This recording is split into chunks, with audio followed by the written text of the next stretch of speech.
Mayong buntag sa tanan, mayong udto, no? Wife ko po. Cayetano and Robin dinumog dyan sa Sarangani Province. Nako! Inggit na naman dito ang Senate of the Malacanang. Walang ganyan sa kanila. Bumisita sila dyan, anak ng kagwang. Nakasimangot ang mga taga Sarangani. Ito talaga naman, starstruck na starstruck ang mga taga Sarangani kay Senator Robin Padilla at Senador Alan Peter Cayetano. Wala kasi silang pambato doon sa sa Senate of Malacanang. Wala silang doon, kumbaga panghatak sa mga tao, yung magugulat ka ba pag nakikita mo yung isang senador. Si Keko, mabubuisit ka pag nakita mo Yung mga tolpok, anak ng kagwang, lalo ka nang mabubuisit, maalala mo, Viva Max. Matindi talaga ang mga Duterte black dyan sa Senado. Mahal na mahal ng mga taga Mindanao. Speaking of Duterte, uminit po ngayon dyan sa pre-trial conference tungkol sa impeachment labang kay Vice President Inday Sara Duterte. Nagkasagutan ang depensa at prosecution. Nagparatang kasi itong si Gerbel Luestro. Kaya ang ginawa po ng depensa, sinupalpal aray ko diyan. At bubulagain ng depensa itong prosecution ng kanilang surprise witness. Mantakin mo, may 97 witnesses sila. Meron pang surprise ang witness. Mga 100 talaga to. Aray ko, Luestro, iyak. Magandang gabi sa ating lahat. Palike po muna, pa-share, pa-subscribe, at pakipindot ang inyong mga notification bell para lagi po kayong updated sa ating mga video. Unahin na lang po muna natin itong nangyayaring kaguluhan dyan sa Sarangani na dinumog po yung dalawang rockstar, si Senator Alan Peter Cayetano at si Senator Robin Padilla. Ang ganda ng tandem nila Talagang panghatak sa masa. Dinumog at kitang-kita mo yung sigawan, hiyawan ng mga Duterte supporters. Narito po. Panoorin po natin. Inggitin muna natin mga bubonistang tangaristang mga trolls. Narito po yung mga kaganapan na riyan. Pakinggan po muna natin yung speech ni Senator Alan Peter Cayetano. Narito. Ay, sorry. Pader ng KCC dahil po sa lindol. Pero behind po noon, nagpapasalamat po kami ng lubos sa mga taong naging instrumento na maging yung mga expenses po ng ospital, tumulong po sa amin at lalong-lalo na sa mga prayers na maging okay po yung mga anak ko. Maraming salamat po at sa atin pong lahat na kahit po ganito po ang nangyari sa ating buhay, maging matatag po tayo dahil nandyan po ang Diyos na umaalalay po sa atin at magtiwala po tayo sa process na Kanyang ginawa sa atin. Dahil behind po nito, may maganda pong mangyayari po sa ating buhay. Maraming salamat po. Walang ganyan, mga nagsasalita ba ng mga taga Sarangani, walang ganyan sa Team Bangag. Walang ganyan sa Team Tulpok. Walang ganyan sa Tuta Soto. Walang ganyan kay Pinky. At lalong walang ganyan kay Gatsalya na Chinese. Wala Yung mga tao ba na sarap magsalita, kausap itong dalawang senador, no? Ito, tuloy natin.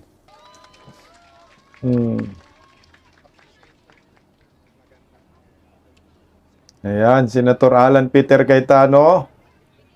Assalamualaikum warahmatullahi wabarakatuh. Tingnan mo naman. Sigawan agad. Alhamdulillah. Alhamdulillah, Rabbil Alamin. Mga magandang hapon, mga mahal kong kapatid. Sa mga kapatid po natin Kristiyano, sumainyo ang kapayapaan. Ako po ay, siyempre, unang-una nagpapasalamat po sa ating Mayora Pacquiao. Maraming salamat po. Oy! Siyempre, kay Pacquiao Congresswoman, pala yan? maraming salamat po. Ito pong Mayor Sarangani Pacquiao pala, no? Si Manny Pacquiao tumulong ba? Anak ng kamuti. Pacquiao, ha? Umayos ka, ha? Okay, si Pacquiao pala, oh. pagpunta namin dito, ako po ay, siyempre, kailangan po natin bigyan ng masigabong palakpakan ang Senate President ng Taong Bayan, Tagay!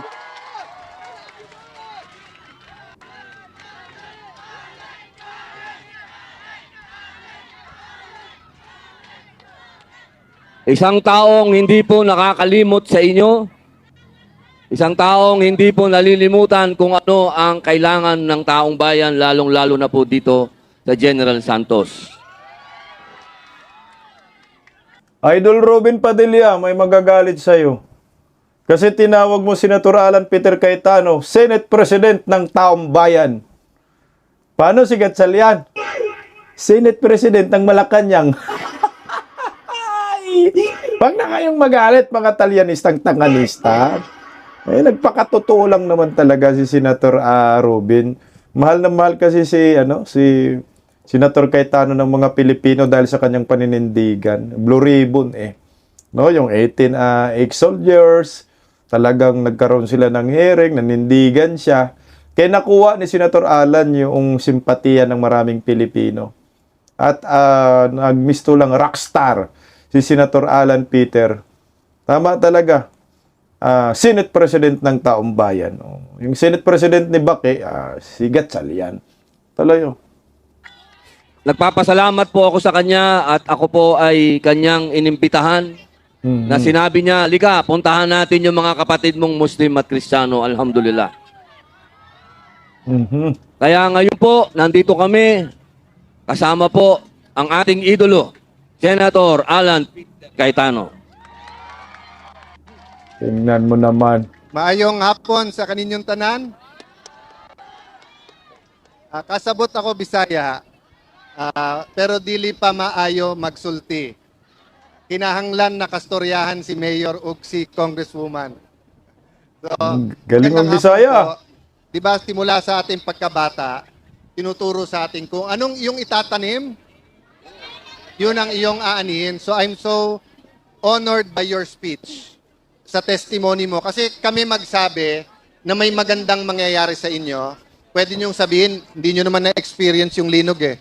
Di ba? Pero kayo na na-injure at grabe yung nangyari sa inyo, pero nakakapag-testify kayo. Nandyan ang Diyos at babangon tayo. Pakisabi sa katabi nyo, babangon tayo. Di ba? Oo. Pakisabi sa katabi mo, mahal ka ng Diyos. Di ba? So anyway, nandito po kami para tulungan lang si Mayor at si Congresswoman kasi kayo naman talaga ang naapektuhan. Thank you, Mayor, kahit na konti lang dala namin yung salubong nyo sa amin. Pero kung ano itanim natin bilang mga Pilipino na kapag ka may disaster, calamity, tulong-tulong na lang tayo, di ba? Wala nang politika. So, sabi ko kay Robin, may hinanda tayong konting gas, konting grocery. Tapos sabi niya, ay nakakaya naman, may cash assistance. Sabi ko sa kanya, hindi, huwag ka mahiya, Robin, kasi ako na rin sa sweldo mo yung ipamimigay natin eh. But, yun nga, Mayor, so, bagaman, alam nyo naman po, may problema sa legal, si Senator Bato, tumutulong pa rin. Di ba? Si Senator Jinggoy, nasa kulungan na, namiminsipyo, pero sabi sa amin, sama yung anak ko nung unang punta. Nung sinabi kong pupunta ulit, sabi niya, tulong na naman siya. Eh, problema, hindi na nga niya kinukuha sweldo niya, tutulong pa rin, no? So, Ayan, isipin mo, tumutulong si Jinggoy at saka si Senator Bato na ginagago ng gobyerno. Yung iba dyan, tumulong ba kayo? Tuloy. 10 ng aming mga kasamahan, Mayor, Congresswoman, kung ilan ulit yung nasirang structure? 34,000 na kabahayan. So hindi biro yon. So una-una, kasi kung magpapagawa gobyerno, sabay-sabay, hindi naman matatapos, lahat kayo walang bahay. Pero mapagawa nung iba 10, 100, NHA, makapagpagawa ng 10,000, de tulong-tulong po tayo. Tapos yung public buildings, Mayor, ilan ng? 69 major infrastructure natin ang sira, di ba? So gamitin nyo rin kami taga-remind, taga-pahinumdum, di ba? Sa gobyerno na kailangan i-rebuild natin. Sabi nga nila, relief, recovery, reform.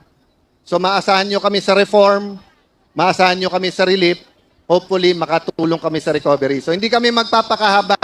Kami ni Robin ay representative lang ng mga kasamahan nyo sa Senado. God bless you. Salamat po na sinalubong nyo kami lahat. Mayor, Congressman, thank you. Mga kapitan, chairman, thank you po.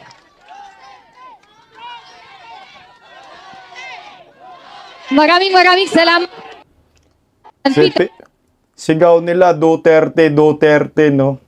Alam nyo po, ako, 2016, tumakbo si Tatay Digong pagkapangulo. Dukay po kami. Duterte Cayetano kami. Kung papalarin man, kung magiging Duterte Cayetano ang tandem, sa 2028, mas the best. At parang deja vu ang mangyayari. Duterte Cayetano 2.0. Alam nyo, humangal na ako kay Senator Alan Peter Cayetano. Hindi man po talaga siya Bisaya. Pero pinilit niya magsalita ng Bisaya. Hindi kagaya dyan sa mga dalawang oplok ng mga senador, yung mga tulpok.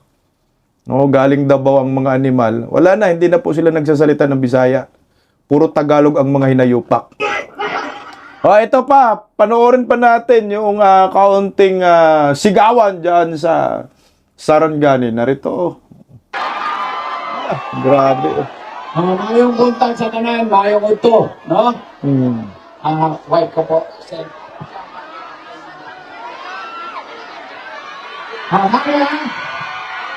Grabe sigawan. Ibuaw kita sa ating pinangga na senator.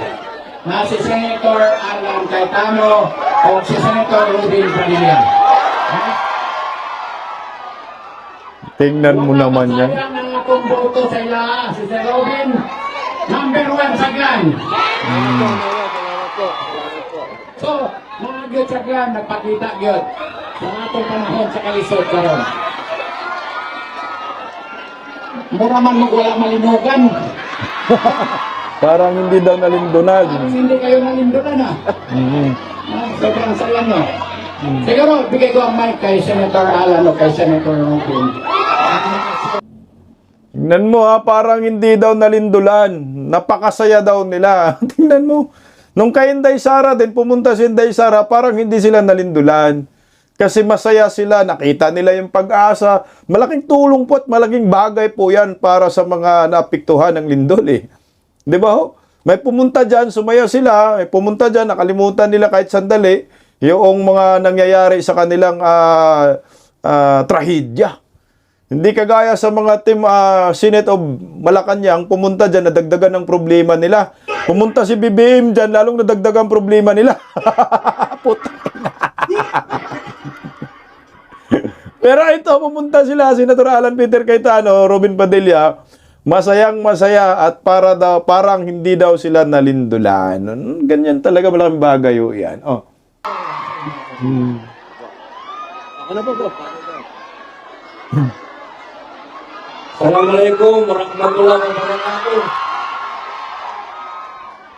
Ako po ay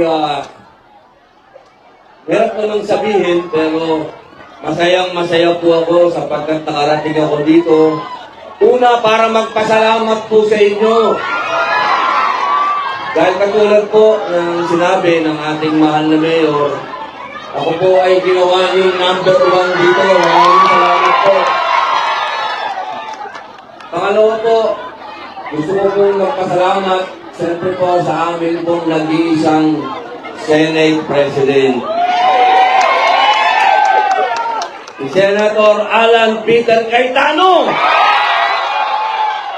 Grabe. Alam niyo po, bihira lang po ang katulad ng ating kaibigan, ng ating inaangan na Senador Peter Cayetano, sapagkat siya po, kailanman, hindi po nakakalimot sa inyo. Kahit napakalayo po ninyo, kami nandito para po sa inyo. Kaya katulad po, Mayor, maraming salamat. Ha? Pagka nakikita ko si Mayor, parang mas ganong kabos ng isang paligo na gwapo.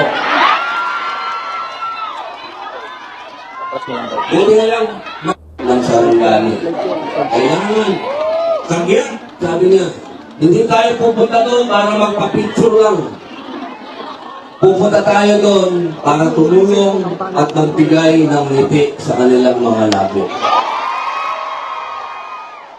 Kaya,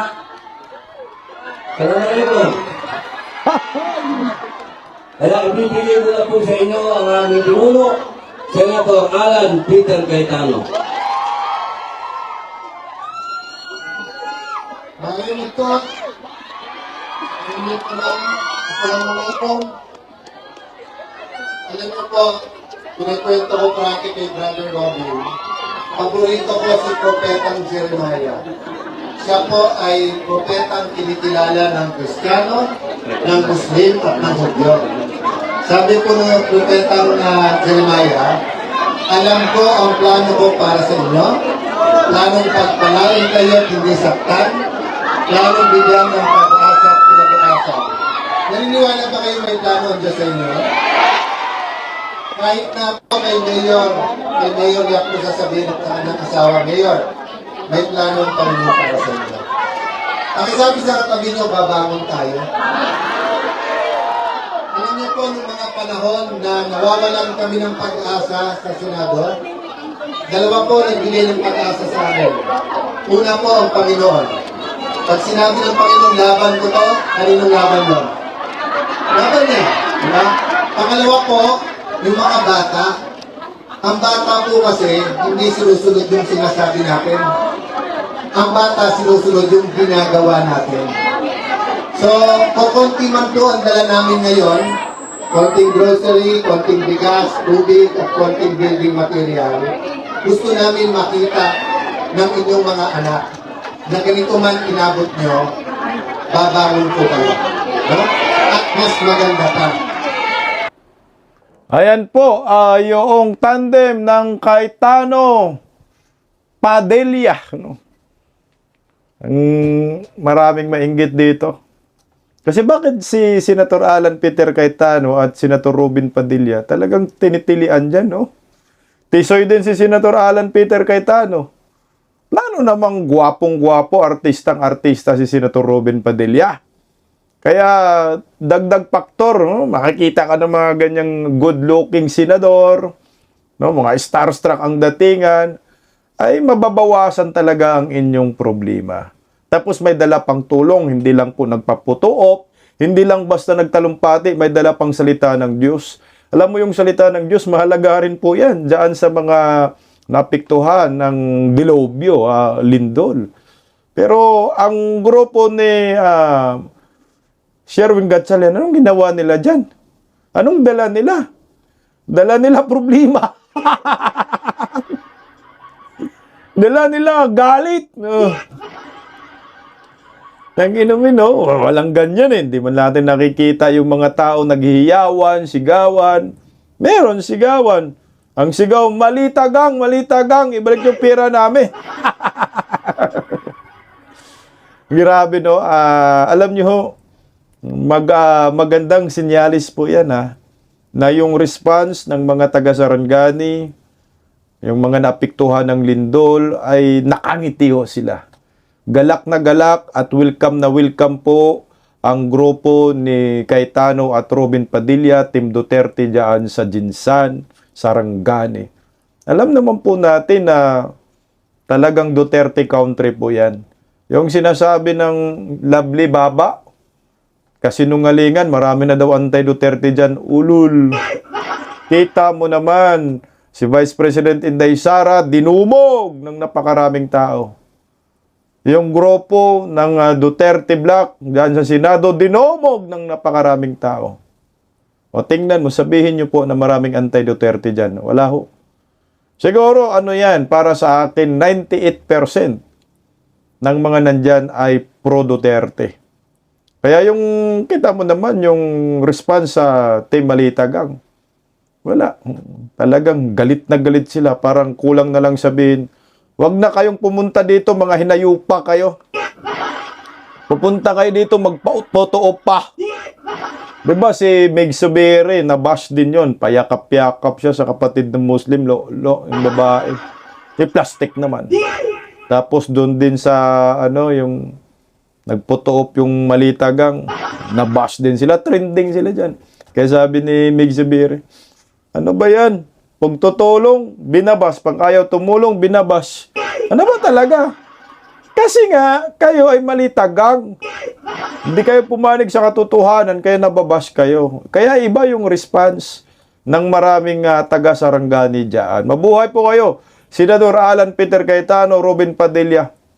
Salamat po. Tsaka si Robin Padilla, nakatulong na rin. Hindi lang grocery yung dala, taka hindi lang cash ha. Kundi kasama mga building materials daw. Siguro mga yero, ganyan. May dala po. Mabuhay po kayo, Senator Alan Peter Cayetano. Ulitin ko ulit. Kung mag-Dukway 2.0, why not coconut? Ito. Talakayan po natin din itong tungkol po sa nangyayaring pre-trial conference dyan sa Senado. Ito po ay pangatlo na ba? Pangalawa, no? Pangalawang pre-trial conference. Tama ba? Pangatlo. Basta. No? At mukhang hindi pa ho natapos. Pangatlo kasi yung una nakaraang linggo, may isa nung Lunes, ngayon Martes 3. Pangatlong pre-trial conference po, nagpa-rinigan ang dalawang kampo at sinupalpal po ng depensa itong mga paratang ni Gerbel Westro, anak ng kagawang.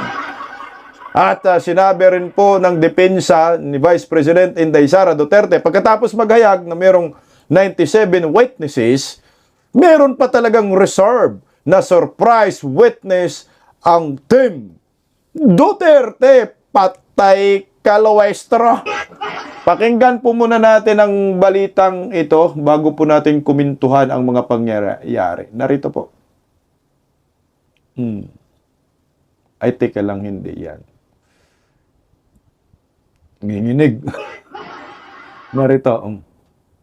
Ikatlong araw na ng pre-trial conference Tama, para sa ikatlong impeachment ni Vice President Sara Duterte. Abala ngayon ang House Prosecution Panel at Defense Teams ng BISE sa pagmamarka ng mga ebidensya. At live mula sa Senado, may express report si Mean Los Baños. Mean, hanggang kailan pa kaya tatagal itong pre-trial conference?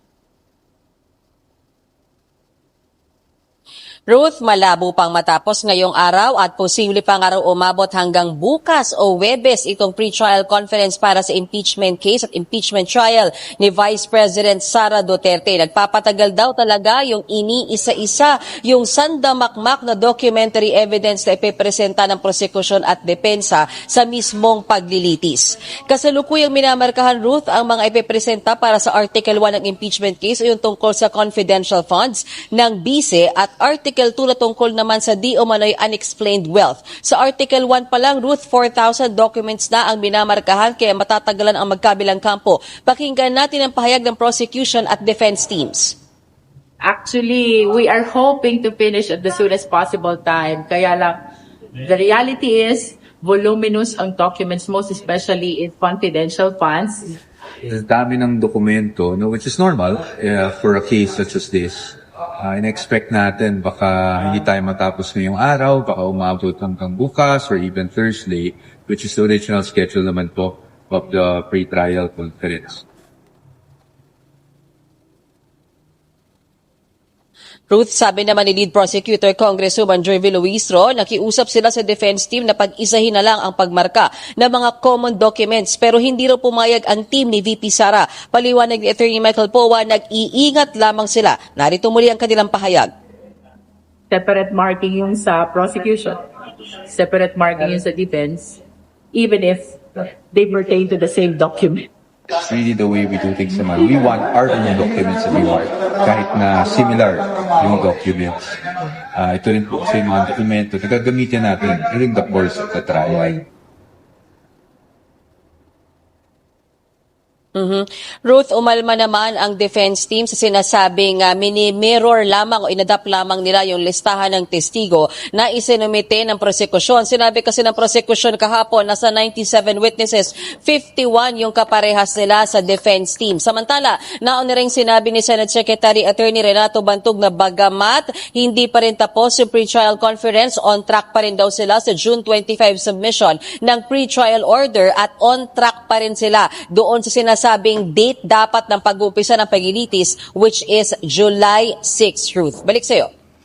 Alam mo, kaya nabuisit siguro talaga nakaraan itong team ni Gerbel Luistro eh. Bakit? Narinig niyo yung sinasabi sa balita? Sa 97 daw, na witness ng depensa, yung 51 doon, ayun din yung witness ng mga inayupak ng mga buhaya. Aray ko. Ba't yun? Nilista nyo yan? Ay bakit? Nilista din naman namin na. Witness din namin yan. Kasama na nga ho yung dalawang bugok dyan. Si Trillanes the Fourth. Si Lopin the Fourth.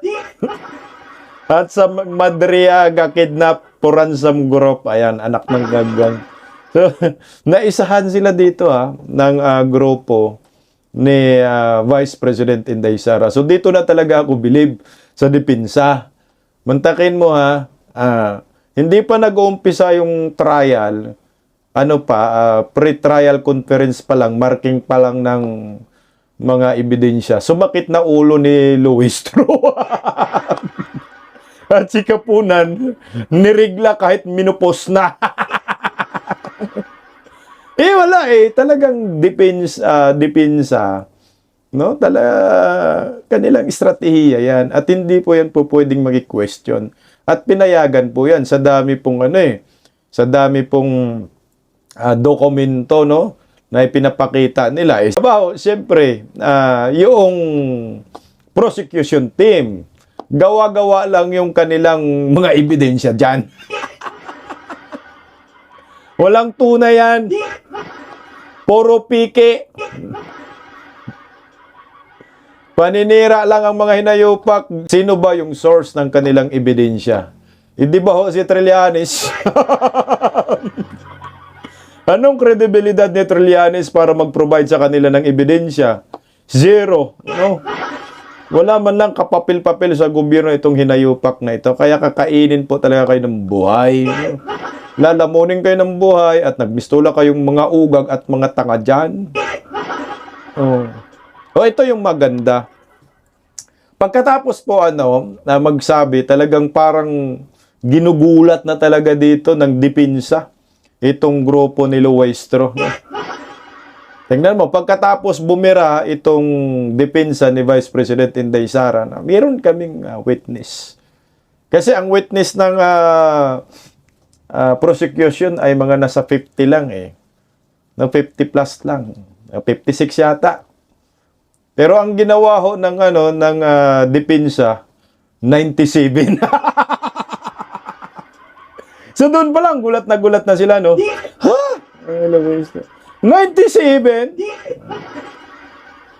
Ngayong araw naman, kasi ang sabi ng secretary, Secretary General ba yun? Na pinahintulutan nila yung surprise witness. Dapat ready before before yung trial, ay isabi na nila. Pero ito ngayon, Luistro, meron ding ilalabas na surprise witness itong depensa.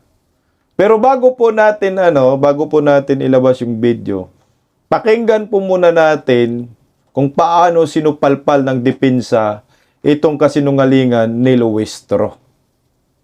Kasi nga, nagparatang si Luistro at sinisi ang defense team na umano'y kulang daw sa manpower, sa abogado ang defense team. Kaya natagalan daw ang pagmamarking ng mga ebidensya. Pero sinupalpal po si Luistro dito ng isa sa mga abogado ni Vice President Inday Sara. Pakinggan muna natin itong sinungaling na Luistro. O ito. Tatanong lang po namin, you're asking for 4 more days para po sa pre-trial conference. Is that correct? So, ang hinihingi po namin hanggang Sabado sana, Hoy! 4 days. So, kasi we understand na hanggang Wednesday lamang, hanggang Thursday lamang ang opisina ng Senado. So, sana mapagbigyan kami na pati Biyernes at saka Sabado ay maisama po nila. Anak ng kagwang, hindi talaga kayo handa, no? Isipin mo, yung Senado, hanggang Huwebes lang sila. So ngayon, ang nangyayari, gustong papasukin ni Chihuahua ng Biyernes at Sabado. Ikaw magbayad? Putang inumin. Wala na, talo na kasi kayo. Tang inumin, no? Pinasok nyo yung gulo na yan. Panindigan nyo yan. Chihuahua. O, tuloy. Alright. Since last week po until yesterday, confident po kayo na on track na mauumpisahan yung impeachment trial on July 6. Pero dahil po sa development na ito, are you still confident? Yes, we remain confident at umaasa naman kami na kung wala naman po magiging aberya, tuloy-tuloy lamang po ang marking ng ebidensya. But if Ba't ka malungkot? Nagulat sa 97 witnesses eh. Alam mo, Chihuahua, ikaw yung gusto kong isa sa mga kongresistang makulong sa 2028. Di ba tumanggap ka rin ng malita? Sa flood control mo, nasa na? Ang inumin tong... Dito lang kasi may paratang dyan si sinisit nila yung depensa. Na kaya daw natagalan dahil sa depensa. if the pre-trial conference will push until next week, will you still be on track? For example, if the Senate impeachment court will not hindi po nila pagbibigyan yung request nyo po na pati po Friday and Saturday ay extend ang pre-trial conference.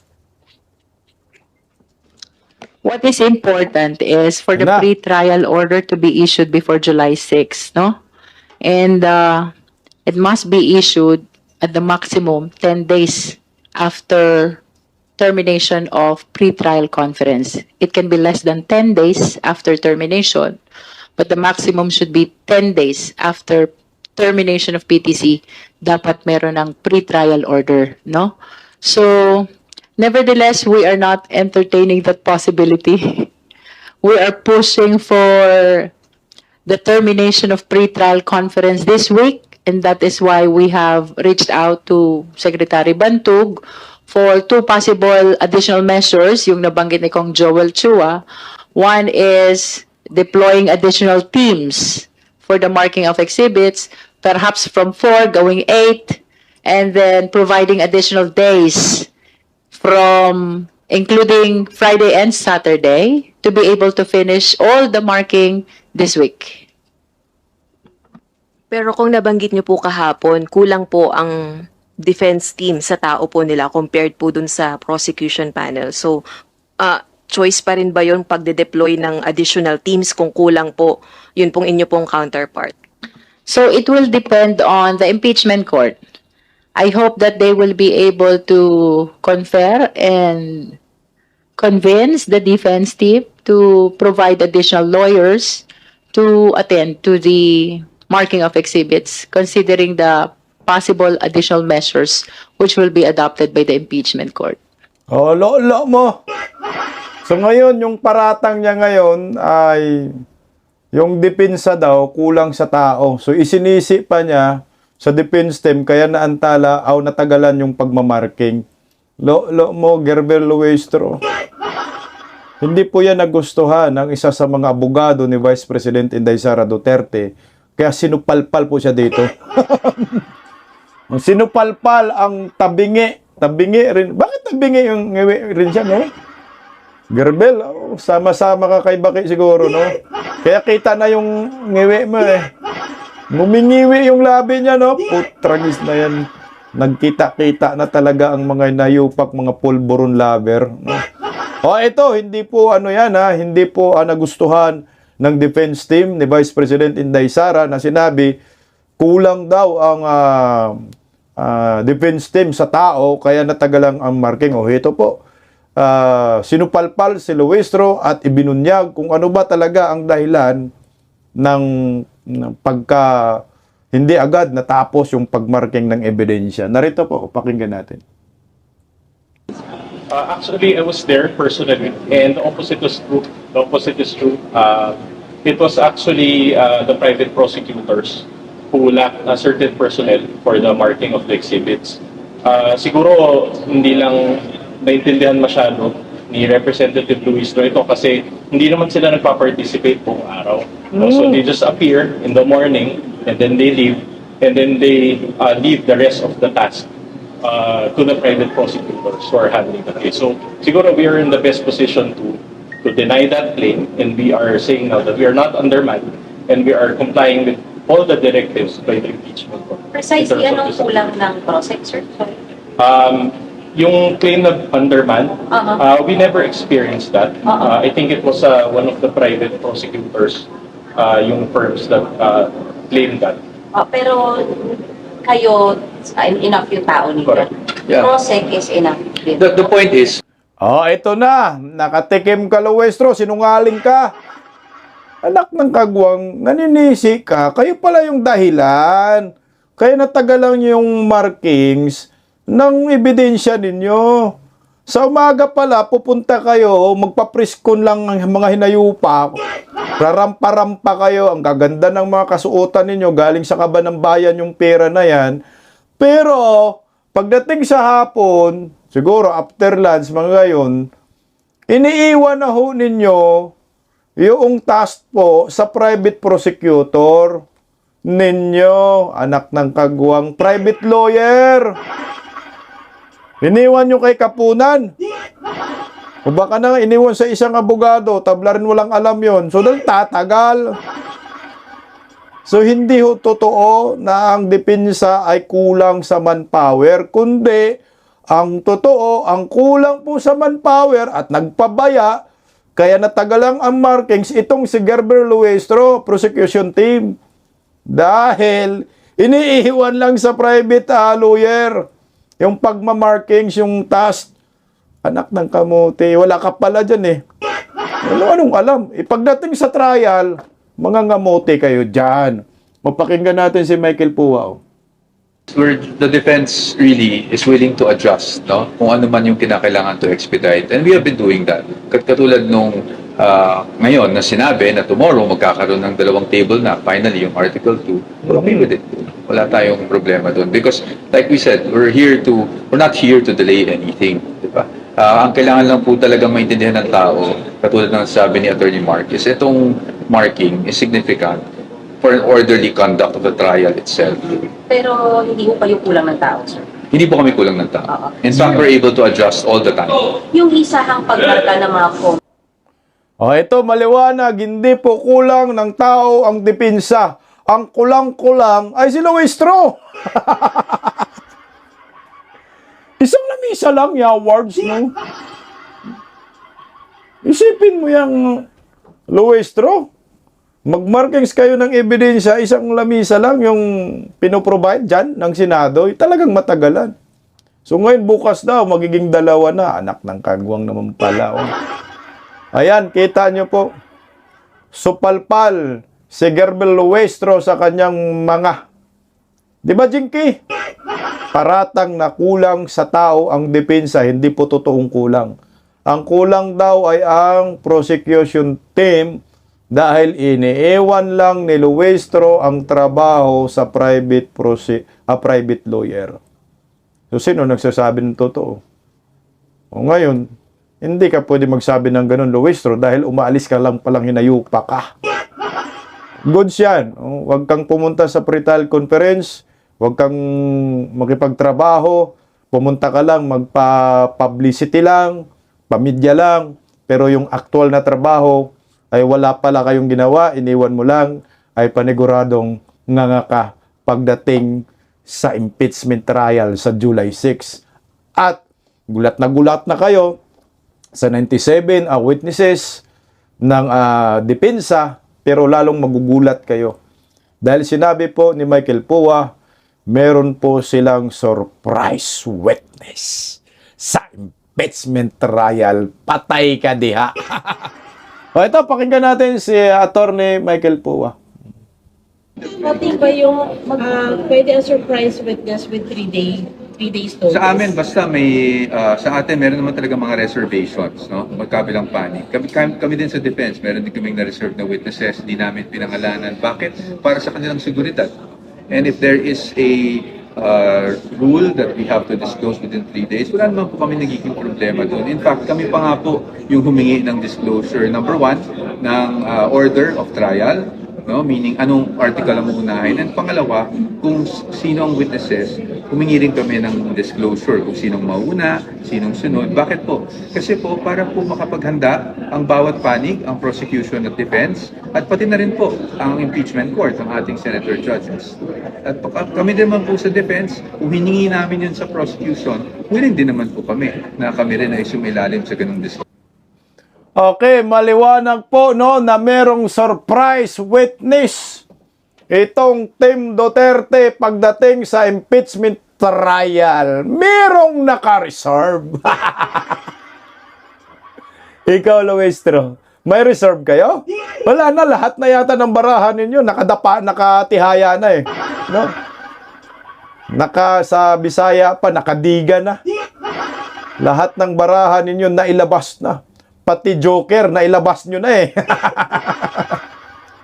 Si Trillanes at Madriaga, Joker yan eh. Pero ang Team Depensa ni Vice President Inday Sara, meron pang alas na ilalabas. Kaya pagdating sa trial, supalpalin nyo pa itong mayabang na Jenke Luistra. Nakaka-excite, no?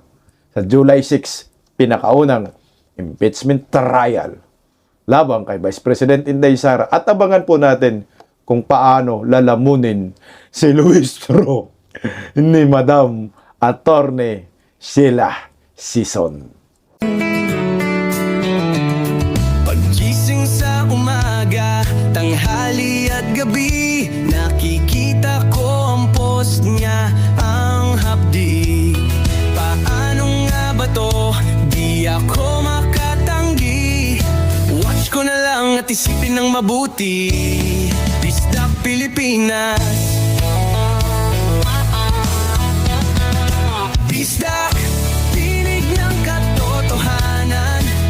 Sa bawat vlog may laban sa kasinungalingan. Mulat ang mata, gising ang masa. Bisdak Pilipinas, para sa bayan, gumigising sa diwa. Sa likod ng kamera, tapang ang dala, walang sinasanto kung mali ang gawa. Hinay-hinay, pero palaban. Boses ng tao sa digital na labanan. Bisdak, tinig ng katotohanan. Sa bawat vlog may laban sa kasinungalingan. Mulat ang mata, gising ang masa. Bisdak Pilipinas, para sa bayan, gumigising sa diwa.